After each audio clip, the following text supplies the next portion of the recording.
Ang kwento na ito ay nangyayari sa totoong buhay. Karanasan ito sa lolo ni Farel na itago na lang natin sa pangalang Isko. Nangyari daw ang kakaibang kwento nitong si Isko noong 1963 sa lugar ng Mindanao. Konting background lang sa pamilya nitong si Isko. Noong nag-edad siya ng 15 taon, ang ama niya ay isang magsasaka sa kanilang lugar na may maisan, palayan at sakanyugan.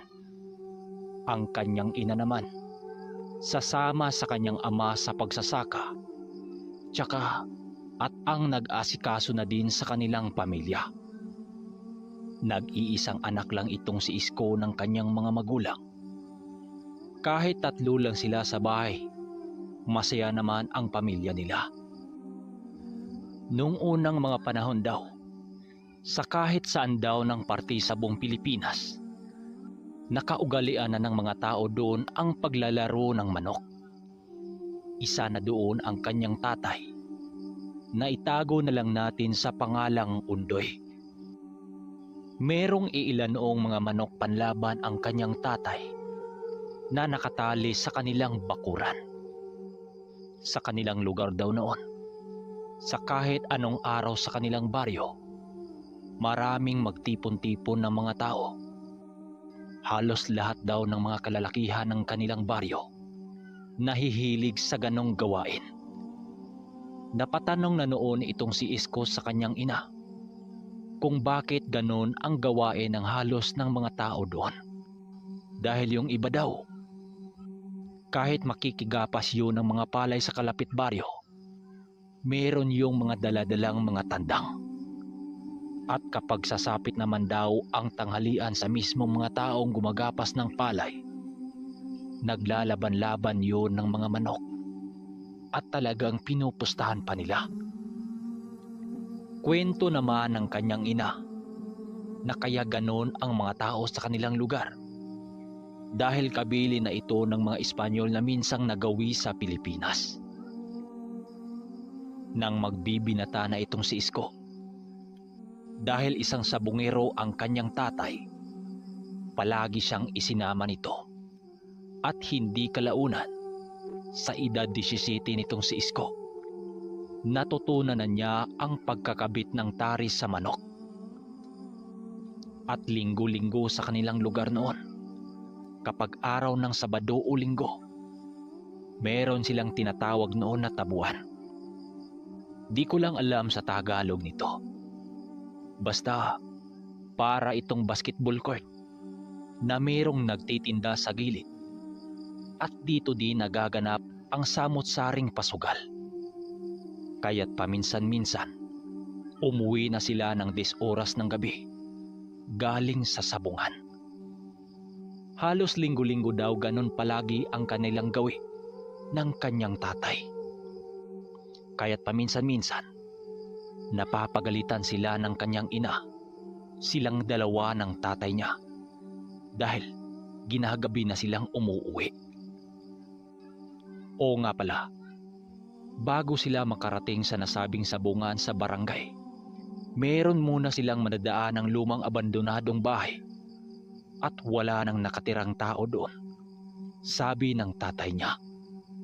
Nakatirik ang bahay na yon sa medyo tahimik na lugar. At sabi ng tatay niya, bata pa lang sila nandyan na raw yung bahay na yon. Bahay daw yun ng mga dating Espanyol na tumira sa lugar. Magamat wala na daw nakatira sa bahay na yon, ayon sa tatay niya, kapag dumaan sila ng hating gabi doon, meron daw silang naririnig na animoy naliligo na tao. Di naman daw yun pinapansin ng mga taong nakaramdam noon dahil alam nila ang nakaraan sa bahay na yon. At sa labas daw ng bahay na yon, kahit wala nang nangangalaga dito, nakapagtatakang buhay na buhay ang mga halaman sa paligid nito. At may nakikita pa nga silang bungkos-bungkos ng mga tanlad na tumutubo roon.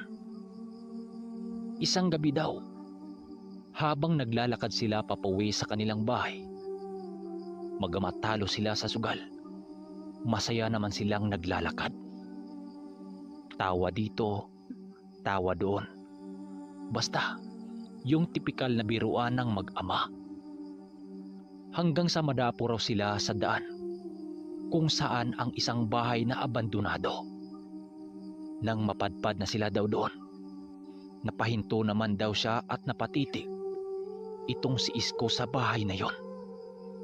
Dahil may nakikita siyang babaeng matanda na naliligo doon. Habang naliligo daw ang matanda na yon, nagtataka siya dahil may hawak na itong tabo pero wala yung laman na ibinuhos sa katawan nito. Maitim daw ang katawan nun.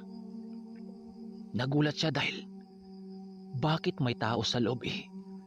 Ang sabi ng ama niya, wala nang nakatira doon. Nang mapansin daw ng kanyang tatay na hindi siya sumunod dito sa paglalakad, kaagad naman daw siya nitong nilingon at saka tinawag. Hoy Isko, anong tinitig-titig mo dyan? Tara na, gabi na oh. Wika ng kanyang tatay. Tay, di ba wala nang nakatira sa bahay na yan? Bakit may nakikita akong matandang naliligo sa loob? Wika ni Isko sa kanyang tatay. Nang marinig daw yun ng kanyang tatay, nanlaki naman daw ang mga mata nito. Saka nagmamadali itong hinila siya papaalis sa lugar na yon. Nang makalayo na raw sila sa lugar na yon, kumunot naman daw ang noo ng kanyang tatay. Habang nagwiwika ng, Isko, anong nakikita mo sa loob? Wika daw ng kanyang tatay habang bakas sa pagmumukha ang pagkagulat. Yun nga tay, may matandang naliligo sa bahay na yun eh. Sagot naman niya rito. Nagsasabi ka ba ng totoo? Ikaw talagang bata ka kung ano-ano lang ang pinagsasabi mo. Bilisan mo na nga. Papagalitan na naman tayo ng ina mo. Sagot naman ito sa kanya. Itong si Isko kasi, may kakayahang makakita ng multo, engkanto, at saka kung ano-ano pa nang siyang hindi nakikita ng ibang mga tao. Sabi siya ng sabi sa tatay niya na mayroon nga siyang nakikita. Subalit tila ba ayaw nitong pakinggan ang mga kwento niya. Nakiso, baka naligmata lang siya. Hanggang sa dumating na naman ang sunod na linggo, muli siyang mapadaan sa bahay na yon. Siya lang mag-isa. Isang umaga, umalis ang tatay niya dala-dala ang 2 manok na ilalaban nito sa baryo. Itong si Isko naman, hindi siya makakasama doon sa kanyang ama dahil isasama siya ng inay niya sa taniman ng mga palay. Pagsapit ng tanghaling nanggaling sila sa palayan, kaagad naman silang umuwi upang kumain ng tanghalian sa bahay nila. Subalit pagkarating niya sa bahay nila, nakita niyang ang isang maliit na kahon na pinaglalagyan ng ama niya ng mga bulang sa tari na naiwan doon. Kaya't kaagad niya itong isinangguni sa inay niya na naiwan nga ng itay niya ang mga gamit na yon. Sinabi ng inay niya na pagkatapos niyang kumain, dadalhin niya ang mga gamit na yon sa itay niya dahil paniguradong magagalit yon. At dito na mag-umpisa ang mga kaganapan. Habang naglalakad siya padaan sa abandonadong bahay kung saan niya nakita ang matandang babae, meron siyang napapansing kakaiba sa mga dahon ng mga tanlad na tumutubo sa gilid ng bahay na yon. Habang papalapit siya ng papalapit sa tanglad na yon, tila ba nahiwagaan siya dito. Dahil bihirang-bihira ka lang makakita ng tanlad na namumulaklak. Dahil sa pagkamangha nitong si Isko sa mga bagay na yon, walang ano-ano, kanya itong pinitas. Habang sinisipat-sipat niya ang bawat anggulo nito habang naglalakad siya. Pagkarating niya sa sabungan, kaagad naman niyang hinahanap ang kanyang ama doon. Nang makita niya ito, kaagad naman niya itong nilapitan habang nakipag-inuman yon sa mga kasama nito. Subalit paglapit niya dito, nakita niyang lasing na lasing ito at nakita niyang wala na ang mga manok nito sa bayong. Tinabihan niya ang kanyang ama habang marahang nagsalita ng, "Tay, yung mga gamit niyo ho, naiwan eh. Tay, saan na po ba yung mga panlaban niyo? Bakit wala ng laman tong mga bayong?" Wika niya sa kanyang ama. Nang marinig yun ng kanyang ama, sinagot lang naman siya nito ng, "Oh anak, salamat naman. Kaya lang di na natin yan magagamit sa laban. Naubos yung manok kong dala. Tabi mo na lang yan. Mamaya uwi din tayo." Sabi naman ng kanyang ama sa kanya. Kaya't inantay na lang nitong si Isko kung kailan uuwi itong ama niya. Subalit may dumating na mga bagong barkada ng kanyang ama na may dala-dala itong mga manok. At saka sinabing pakakabitan ng ama niya ng tari ang manok nito dahil nakatakda na yung ilalaban.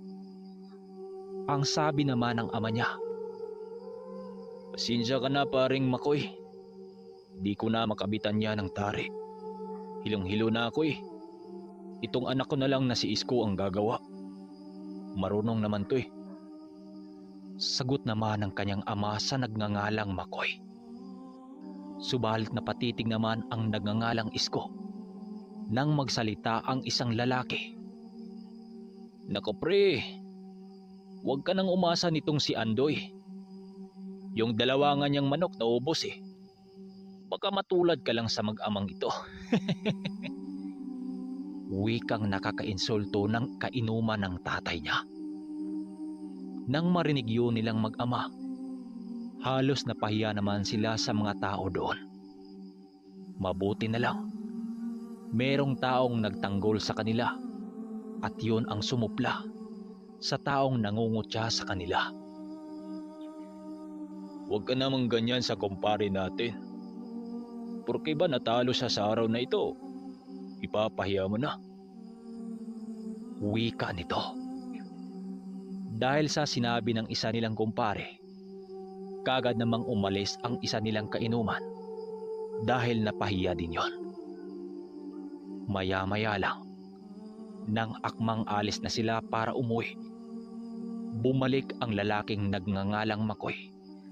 Dala-dala ang manok nitong hindi pa nailaban. "Oh, Isko, uwi na ba kayo? Ikaw sana ang kukunin kong magkakabit ng tari dahil umuwi na yung ibang taga-tadi dito." Wika ng lalaking kakilala nila. Pumayag naman itong si Isko. Dahil kakilala yun ng ama niya. At isa pa, may tiwala ito sa kanilang dalawa. Yun nga, kinabitan ni Isko ng tari ang manok nito. At pagkatapos, nagsalita naman siya dito ng, "Manong, kapag ito natalo o nanalo, labas na ako dito ha. Baguhan lang kasi ako dito eh." Sabi naman ni Isko sa lalaki. "Oo, walang problema. Alam mo iyo, ganon talaga ang sugal. Minsan natatalo din eh. Yung iba nga mas lamang yung talo kaysa sa panalo." Sagot sa kanya ng kakilala ng ama niya. Habang yung ama niya, pinipili pa nitong makipag-usap sa mga kakilala nito.